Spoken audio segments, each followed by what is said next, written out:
ये वो नौजवान हैं जो सन 2000 के एड़े गेड़े में पैदा हुए। तो ये जो जेन ज़ी है ना, अब इनकी बारी है और ये सारे के सारे खड़े हुए हैं इस वक्त एंटी एस्टेब्लिशमेंट होके। तो ये तो जहां पे जिस जमात को या जिस ग्रोह को फौज सपोर्ट करेगी उसके खिलाफ वोट डालेंगे। ये पीएमएलएन और पीपल्स पार्टी के साथ नहीं जाएंगे, ये इमरान खान के साथ जाएंगे। वो इमरान खान को अपना लीडर समझते हैं।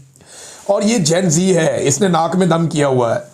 अभी आने वाले वक्त में 1 साल आपका और गुजरेगा, 50 लाख और वोटर आ जाएगा।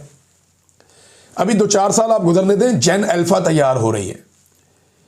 ये जो जनरेशन अल्फा है ना, ये जिस वक्त आपके सामने आएगी वो बहुत लीथल है, आपको लग पता जाएगा।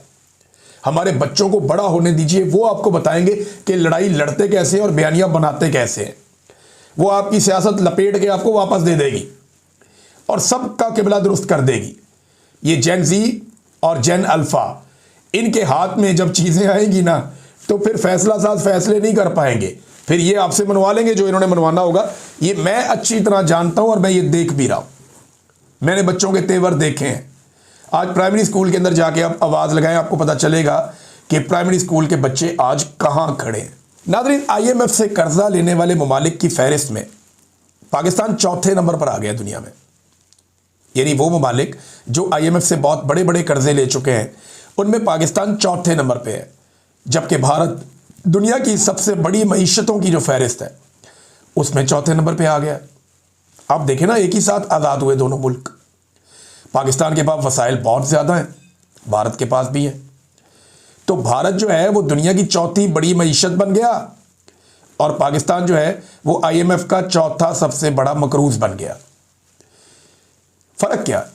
भारत में मार्शल लॉ नहीं लगते, भारत में मिलिट्री एस्टेब्लिशमेंट उनकी सियासत के अंदर मुदाखलत नहीं करती। चीन की मिसाल ले लेना, हमने असल में निज़ाम दिखाया कुछ, चलाया कुछ। जमहूरियत दिखा के डिक्टेटरशिप चलाते रहे।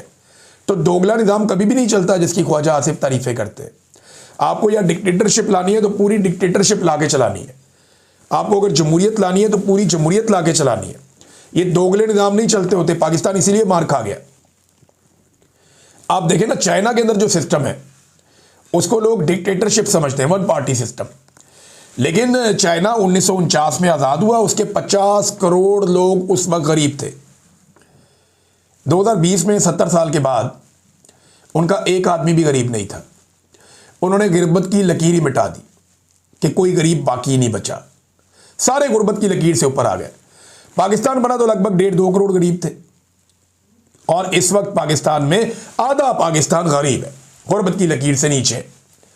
तो हम ना इधर के रहे ना उधर के रहे, ना ये सिस्टम समझ आया ना वो सिस्टम समझ आया और इसकी वजह से हम लगातार नुकसान उठा रहे हैं। दुनिया से पैसा मांगते जा रहे हैं। कैसर बंगाली साहब की बात आपने सुन ली। नाज़रीन,